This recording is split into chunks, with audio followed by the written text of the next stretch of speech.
चातुर्य तुझी ही धडाडी, आकाश पाठीवरी झेप वेडी, मनातील स्वप्ने साकार करता तुझ्यातील स्वत्वास येते उभारी. तुझे चांदण्याचे आकाश हळवे तू पेलून धरतेस क्षितिजास भाळी. तुझे चंद्र तारे उजळती मनाना तू सावित्री होतेस.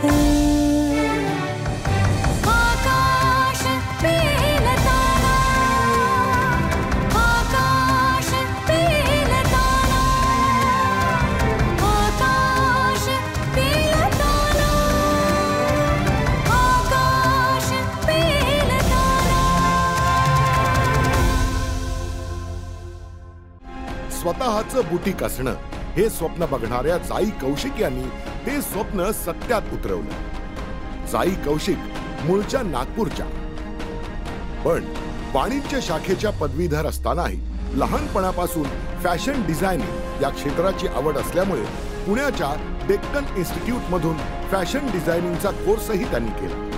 12 वर्ष नोकरी केली तरी स्वतःचा व्यवसाय सुरू करावा अशी ओढ कायम मनाला लागलेली असायची. बॉम्बिनो बुटीक या नावानं 2020 साली त्यांनी स्वतःचा व्यवसाय सुरू केला. बुटीकचं उद्घाटन आईच्याच हस्ते झालं. व्यवसाय सुरू केला आणि नेमकं त्याच वेळी कोरोनाचं संकट सगळ्या जगावर कोसळलं. पण म्हणतात ना, इच्छा तिथे मार्ग. त्यांचे पती पंकज कौशिक यांनी या कठीण काळात त्यांना खंबीर साथ दिली. बॉम्बिनो बुटीकच्या माध्यमातून जाई कौशिक यांनी अनेकांना रोजगार उपलब्ध करून दिला आहे आणि याचा त्यांना विशेष आनंद आहे. नमस्कार, तिचे आकाश पेलताना ह्या कार्यक्रमात मी अरुंधती भालेराव आपल्या सगळ्यांचं सहृदय सहर्ष मनपूर्वक स्वागत करते. मंडळी, यश म्हणजे छोट्या छोट्या प्रयत्नांची बेरीज, तिची पुनरावृत्ती. दर दिवशी एक नवीन प्रयोग करायला हवा आणि तो एक रियाज असतो. असं सातत्याने रियाज करून यशापर्यंत पोहोचणाऱ्या अनेक सख्यांच्या यशाची यशोगाथा म्हणजे तिचं आकाश पेलताना.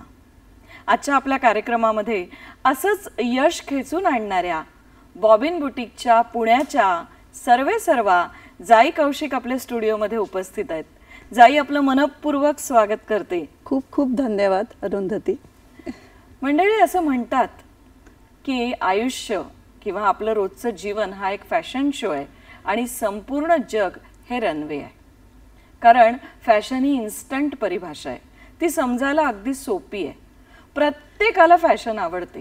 फॅशन आवडत नाही असं ह्या जगात कुणीच नसेल. कारण कपड्यांचा, विशेषतः चांगल्या चांगल्या डिझायनर कपड्यांची आवड तर सगळ्याच मैत्रिणींना असते. आणि मला सांगा, छान राहणं, छान दिसणं, छान फॅशन करणं हा आपला जन्मसिद्ध हक्क आहे. कसं? फॅशन न करणं म्हणजे सकाळी उठल्याबरोबर चहा किंवा कॉफी न पिणं अशासारखं आहे. त्यामुळे आपल्याला काय छान दिसतं, जे परिधान केल्यावर आपल्याला आत्मविश्वास वाटतो किंवा नाही, आणि तो जर वाटत असेल तर लोक काय म्हणतील याचा विचार न करता योग्य ते कपडे घालणं हा आपला अधिकार आहे. मस्त क्लासी राहा, क्लासी दिसा आणि फॅब्युलस राहा. कारण आता नवीन नवीन फॅशनचे खूप प्रकार आले आहेत आणि ते सगळे बॉबिन बुटीकमध्ये उपलब्ध आहेत. कसा असतो हा सगळा प्रवास, कशा पोहोचल्या जाई घरापासून बॉबिन बुटीकपर्यंत, जाणून घेऊया त्यांच्याकडून. चला मारूया त्यांच्याशी मनमोकळ्या गप्पा. जाई, कशा आहात? खूप छान. तुम्ही कशा आहात? मी पण छान. मला ना सुरुवातीला तुमच्या बॉबिन बुटीकचा सगळा प्रवास ऐकायचाच आहे, पण तुमची माहेरची, सासरची कौटुंबिक पार्श्वभूमी, त्याच्यानंतर तुमचं शालेय महाविद्यालयीन जीवन, आणि आपण प्रत्येकजण शालेय महाविद्यालयात असतानाच ठरवतो की मला अमकं व्हायचं आहे. तेव्हाच तुम्ही ठरवलं होतं का की तुम्हाला स्वतःचं बुटीक सुरू करायचं आहे? हे सगळं आम्हाला ऐकायला आवडेल. जरूर. एक तर आमची फॅमिली खूप उच्च शिक्षित आहेत. माझे वडील फॉरेन्सिक लॅबोरेटरीमध्ये होते, सायंटिस्ट, आणि माझी आई शालेय मध्ये मोठ्या पोझिशनला होती आणि ती बालभारतीचे कमिटी मेंबर होती. म्हणजे 80-90 साली ती नागपूरहून पुण्याला यायची त्यावेळेला लेसन्स लिहायला सायन्सचे. आणि माझे आजोबा एज्युकेशन ऑफिसर होते आणि त्यांनी बरेच वर्ष कुष्ठरोगी जे आहेत पेशंट्स त्यांचे म्हणजे मुलं होते त्यांना दत्तक घेतलं होतं. 30-40 मुलं होते ते दत्तक घेतलं. त्यांचं एज्युकेशन त्यांना नोकरीपर्यंत त्यांनी पूर्ण सपोर्ट केला. त्यांनी एक संस्था होती त्यांची, ती शेंदुरजाणा बाजार हे अमरावती जवळ एक छोटं गाव आहे, तिथे ती संस्था होती आणि बरेच वर्ष त्यात ते होते. म्हणजे तुमच्या घराला एक अशी समृद्ध शैक्षणिक पार्श्वभूमी सुद्धा आहे. तुमचं माहेरचं आडनाव काय? माझं माहेरचं जोशी आहे. अच्छा, जोशी आडनाव आहे. आणि मग तुम्ही जेव्हा शालेय महाविद्यालयीन जीवनात होता तेव्हा तुम्ही ठरवलं होतं का की मला स्वतःचं फॅशन डिझायनिंगचा कोर्स करायचा आहे किंवा मला मॅन्युफॅक्चरिंग आणि बुटीक मध्येच जायचं आहे, असं काही ठरवलं होतं का? हो, जसं मला कळायला लागलं, म्हणजे समर हॉलिडेज असायचे आमचे, तर त्या वेळात प्रत्येक वर्षी मी काहीतरी कला नवीन प्रत्येक वर्षी काही कला शिकायची. ते अगदी मी 6वी-7वी असेच पासून दर समरमध्ये आपला समर वेस्ट न करता काहीतरी नवीन शिकता येईल असं कायम दरवर्षी काही ना काही वेगळे कोर्सेस करायचे. त्यात mehndi artist, murals, then batik, कलेशी संबंधित सगळेच. कारण की मग तेव्हाच डिसाईड झालं होतं की आपल्याला या क्षेत्रात आपल्याला करिअर करायचंय. मग तुम्ही लग्न होऊन जोशींच्या कौशिक झालात. हो, मग कौशिकांकडचं वातावरण कसं होतं किंवा ते व्यवसायाला पूरक होतं का? अगदी सपोर्ट होता. म्हणजे सांगायला आवडेल, पहिला बिझनेस चालू करायचा होता, जी काही पुंजी लागणार होती ती अगदी सासऱ्यांनी माझ्या दिली होती की आपण चालू करूया, तुझी हे आहे तर इच्छा आहे त्याच्यात तर. आणि सगळ्यांचा पाठिंबा घरातनं, अगदी नवरा, सासू, सासरे सगळ्यांचा पाठिंबा कायम होता माझ्या पाठी. आकाश पेलताना कोणतीही स्त्री जेव्हा काहीतरी करिअर करू इच्छिते तेव्हा तिला तिच्या कुटुंबाचा पाठिंबा असणं, विशेषतः नवऱ्याचा, तो फार महत्वाचा असतो आणि तो तुम्हाला मिळाला. मग आता आपण आपलं बुटीक सुरू करावं ही भावना मनामध्ये पहिल्यांदा केव्हा आली आणि मग आर्थिक त्यासाठी भांडवल तुमच्याकडे काय होतं आणि कशी सुरुवात केली? ॲक्च्युली मला पहिलेपासूनच माझं होम बेस्ड बुटीक होतं आणि बरेच वर्ष मी ते चालवलं. पण घरातल्या जबाबदाऱ्या किंवा माझी हेल्थ याच्यामुळे मला काही वर्ष तो ब्रेक घ्यायला लागला. तर मी फायनान्स, म्हणजे माझं कोअर जे शिक्षण झालं आहे ते मी BCom केलेलं आहे आणि त्याच्यानंतर फॅशन डिझायनिंगची डिग्री घेतलेली आहे माझी. तर ते कोअर कॉमर्स असल्यामुळे मी त्याच्यात फायनान्स कंपनीमध्ये मोठ्या, तर तिथे मला जॉब मिळाला. म्हणजे फायनान्स कंपनीत तुम्ही सुरुवातीला काही वर्ष नोकरी केली आणि त्याच्यानंतर मग बुटीक किती साली सुरू केलं तुम्ही? 2020 साली. म्हणजे जॉबच्या आधी 6 वर्ष मी बुटीक चालवलं. होम बेस्ड बुटीक होतं माझं. आणि नंतर मग जवळपास 10 ते 12 वर्ष मी फायनान्सचा जॉब केला आणि मुलांची जी काही जबाबदाऱ्या होते, घरात बराच सेटल झालो होतो. तर मग मी डिसाईड केलं की आपण बुटीक स्टार्ट करावं. 2020 साली मी माझं बुटीक सुरू केलं आणि फेब्रुवारी 1 आणि त्याच्यानंतर अगदी म्हणावं तर महिनाभरच म्हणजे 22 मार्चला लॉकडाऊन चालू झालं. म्हणजे जशी मी झेप घेत होती ती धडधडून मी खाली पडली. म्हणजे विमान ब्रेक लागला. येस, अगदीच विमान उडता उडता ते कोसळलं सगळं. माझे स्वप्न किंवा माझी इन्व्हेस्टमेंट, कारण की दुकान मी माझं स्वतःचं घेतलं. म्हणजे सगळं तयार झालं होतं आणि आता फक्त ओपनिंग बाकी होतं. ओपनिंग पण झालेलं होतं. सगळा नवीन माल जो होता आलेला तो सगळा होता दुकानात आणि लिटरली महिन्याभरात सगळे स्वप्न माझे. काय केलं पण मग? तो जो सगळा माल आणला होता, एवढी इन्व्हेस्टमेंट केली होती, त्या सगळ्या परिस्थितीकडे मग त्यावेळेला तुम्ही कसं बघितलं? खूप कठीण परिस्थिती होती त्यावेळेला माझी. काय करावं काही कळत नव्हतं.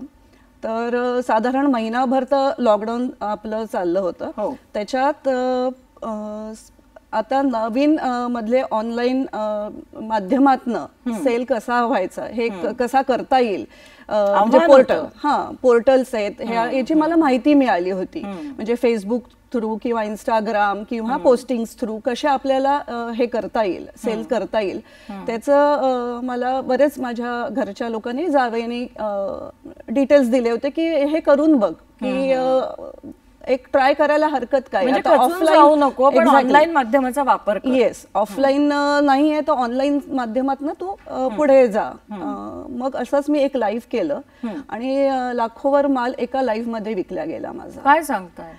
म्हणजे त्या माध्यमाचा खूप चांगला सकारात्मक फायदा तुम्हाला झाला. खूप एक आय ओपनर होतं की आपण ऑनलाईन पण एवढा सेल करू शकतो का. आणि तेव्हा सगळेच जण घरी होते, त्यामुळे सगळ्यांनाही लोकांना बघता येत होतं आणि परचेस करता येतो का विकत घेता येतो. पण ऑनलाईनचं माध्यम तुम्ही वापरलं त्यावेळेला एवढे सगळे तुमच्याकडचे जे डिझाईन केलेले कपडे होते ते सगळं दाखवून इतका माल तुमच्याकडनं गेला असं तुम्ही म्हणताय, तर ते खूप सोपं होतं की ते खूप कठीण होतं सगळं, आणि ते तंत्र तुम्ही शिकलात? येस, पहिल्यांदा ते अवघड गेलं की एका ठिकाणी बोलणं आणि सगळे साइजेस दाखवणं. पण मी नंतर त्या इम्प्लिमेंट करत गेली, प्रत्येक वरती साइजेस लावत गेली प्रोडक्ट्स वरती, की जेणेकरून समोरच्याला कळेल की कुठला साईज आहे, किंवा त्यांनी स्क्रीनशॉट पाठवला तर आपल्याला लगेच सांगता येईल की हा अवेलेबल आहे का नाहीये.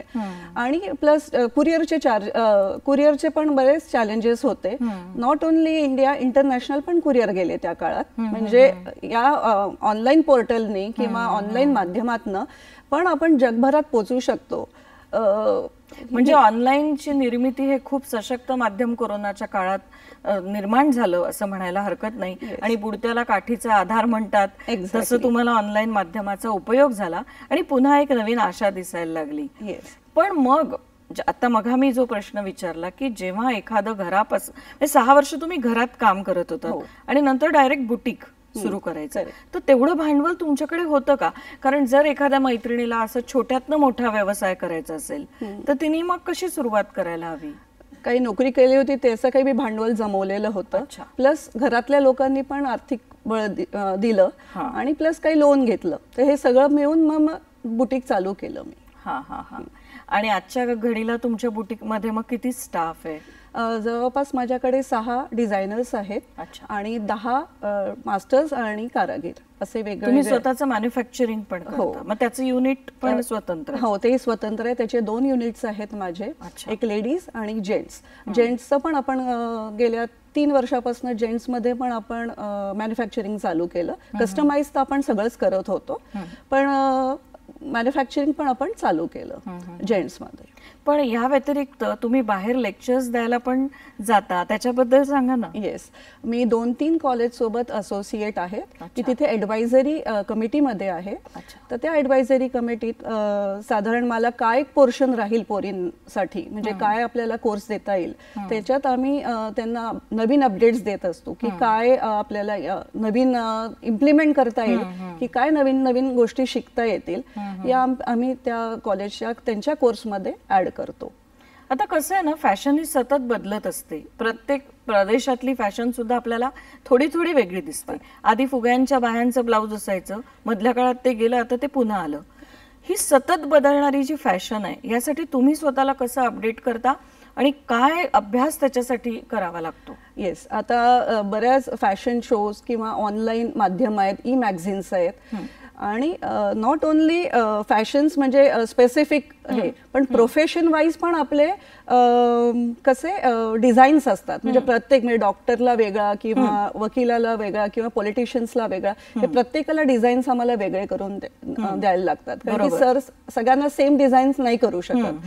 सो हे बरेच चॅलेंजेस असतात प्रत्येकाचे. आणि नवीन काय आणता येईल, नवीन काय देता येईल, त्याच्यात कायम माझा भर असतो. म्हणजे depend on the body structure, मी काय चांगलं दिसेल, कुठे आपल्याला प्लस मायनस करायचं आहे, हे डिसाईड करून मी समोरच्याला गाईड करते की आपण असं करूया. अनेक एक्झिबिशन्स मध्ये पण तुम्ही भाग घेता, तर सगळ्यात जास्त डिमांड सध्या कशाची आहे आणि कुठल्या प्रकारची फॅशन जास्त चालते? कारण तुम्ही पुरुषांसाठी पण कपडे तयार करता, सो ते पण सांगा. लेडीज तर आपण सगळ्यांकडेच असतं आणि जेंट्सचं पण मी सायझेस अगदी लहान म्हणजे एक्सेस टू 5XL पर्यंत हे कोणीच करत नाही. अच्छा. In ladies also in gents म्हणजे दोघांमध्ये पण मी असे सायझेस ठेवलेले आहेत. युजली म्हणजे ML XL असे 4 सायझेस सगळ्यांकडे उपलब्ध असतात, पण माझ्याकडे अगदी लहान साईज ते अगदी मोठ्या साईज पर्यंत अवेलेबल आहे इन रेडीमेड. आणि जेंट्समध्ये कर्की प्रिंट्स म्हणजे सायकल, रिक्षाज असे काही वेगवेगळे प्रिंट्स असतात तसे मी आणते, कारण की प्लेन तर सगळेच असतात सगळ्यांकडे. हटके. सो मला असा विचार आला की आणि एक्झिबिशन्समध्ये ऑलवेज सगळ्या लेडीजसाठी काही असतं, जेंट्ससाठी काहीच नाही.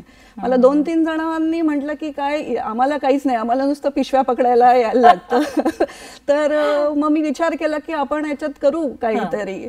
तर मग मी स्वतः ब्लॉक रेडी केले आणि मग सायझेस वाईज डिझाईन क्रिएट केले. आणि मग शब्दांचा वगैरे पण वापर करता का शर्ट्सवर? हो, वेगवेगळे शब्द. येस. काय साधारण काय चालतं शब्दांमध्ये? हरे राम हरे कृष्ण, ओम, जय श्रीराम. अच्छा. आणि अजून जसं हवं तसं एखादं कस्टमाइज कोणाला हवं असेल तसंही आपण करून देतो. म्हणजे सतत मागणी तसा पुरवठा याच्यासाठी तुम्हाला अगदी कंबर कसून तयार राहायला लागतं. खूप स्पर्धा आहे तुमच्या इंडस्ट्रीमध्ये आणि प्रत्येक जण काहीतरी युनिक आणि नवनवीन घेऊन येत आहे. त्यावेळेला काय कस लागतो, म्हणजे कसे डिझाईन्स तयार करता, किंवा मग दरवर्षी काही वेगळी थीम घेता का, किंवा महिन्याला तुमची थीम असते का? हो, सीझन वाईज युजली आम्ही डिसाईड करतो. म्हणजे उन्हाळा, पावसाळा, हिवाळा किंवा लग्न सराई किंवा दिवाळी त्याप्रमाणे आम्ही डिझाईन करतो. म्हणजे सिल्क किंवा कॉटन सिल्क किंवा कॉटनच्या वेगवेगळे पॅटर्न्स आम्ही क्रिएट करतो. आणि शक्यतो जसं मी म्हटलं सायझेस आपल्याकडे इतकी रेंज असल्यामुळे तो एक अट्रॅक्शन असतं. दुसऱ्यांपासून आम्ही स्टँड आउट होतो प्रत्येक ठिकाणी.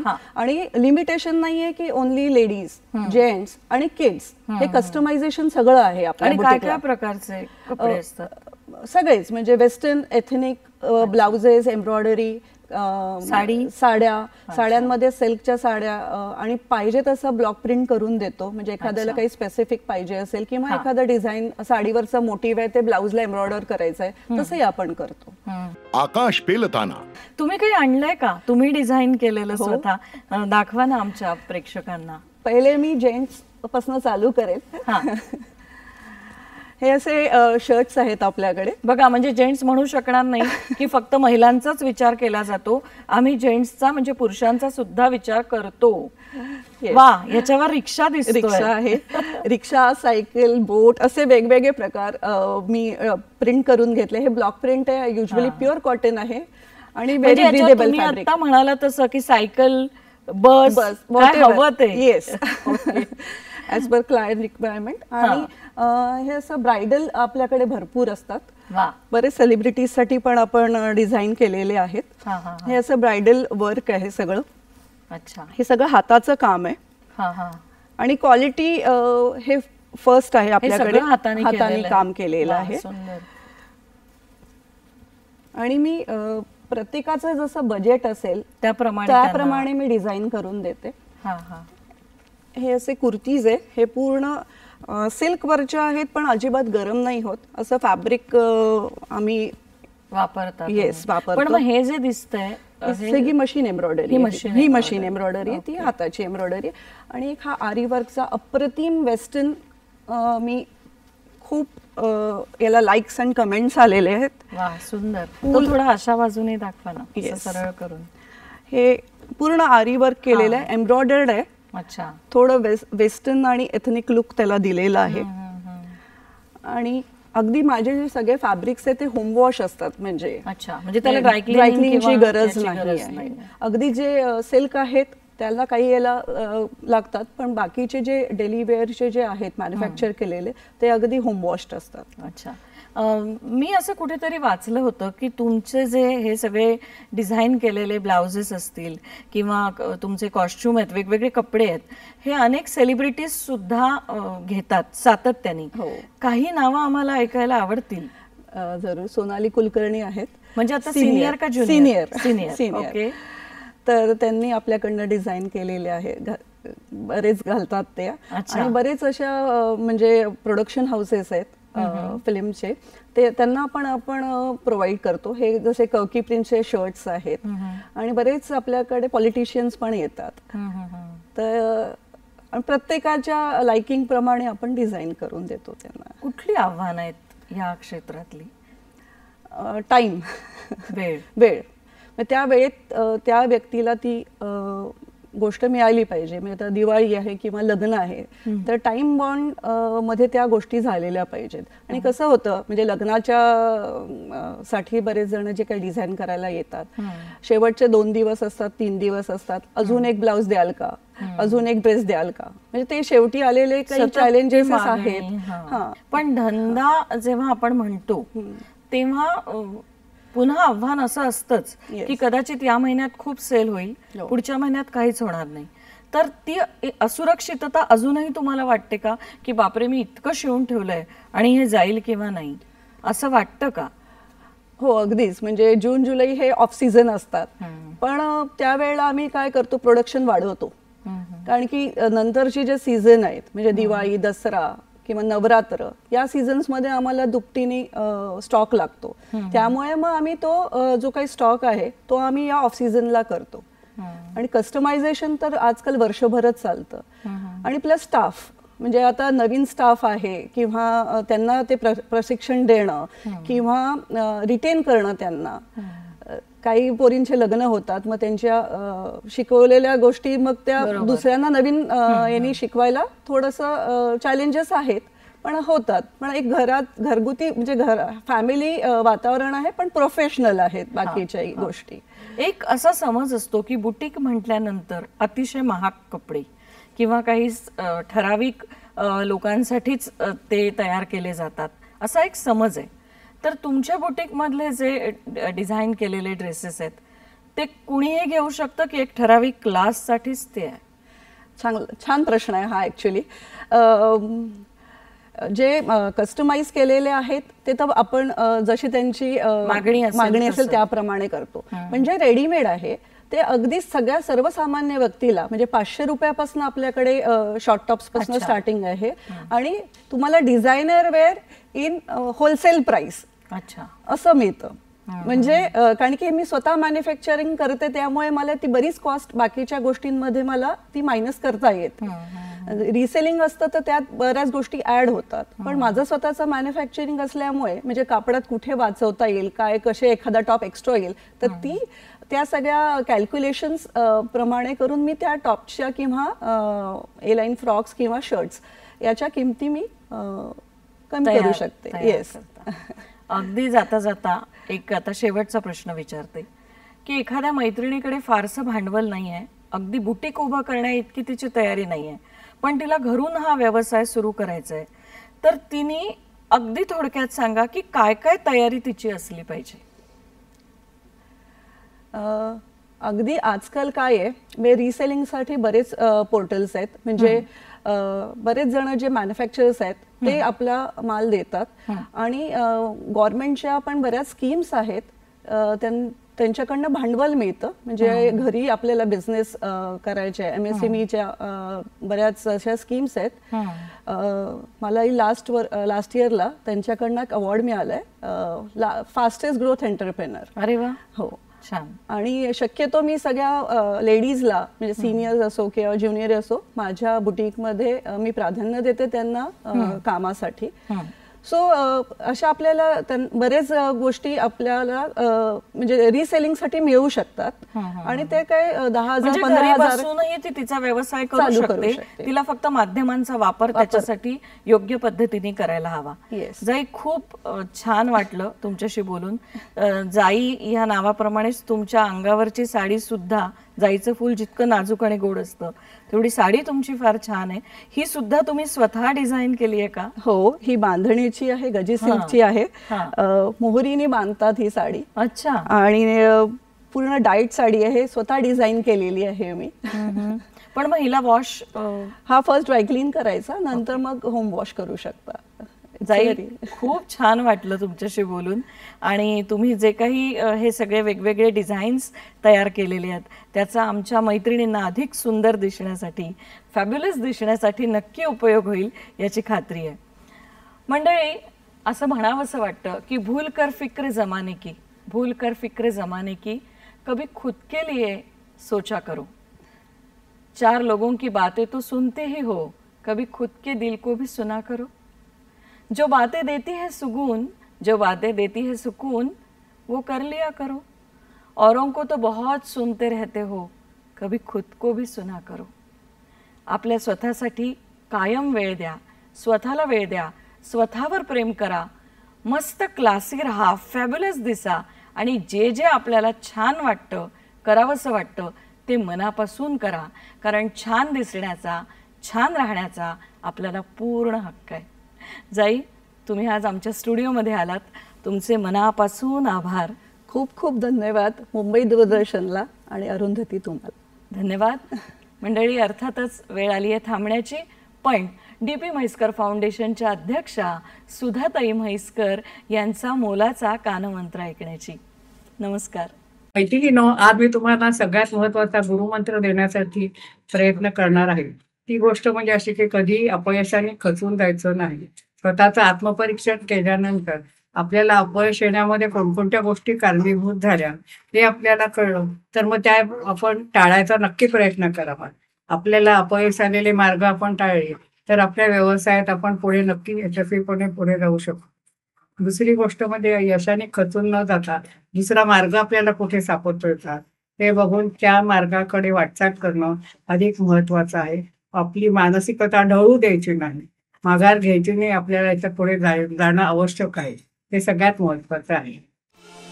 तुझे चांदण्याचे आकाश हळवे, तू पेलून धरतेस क्षितिजा सभा.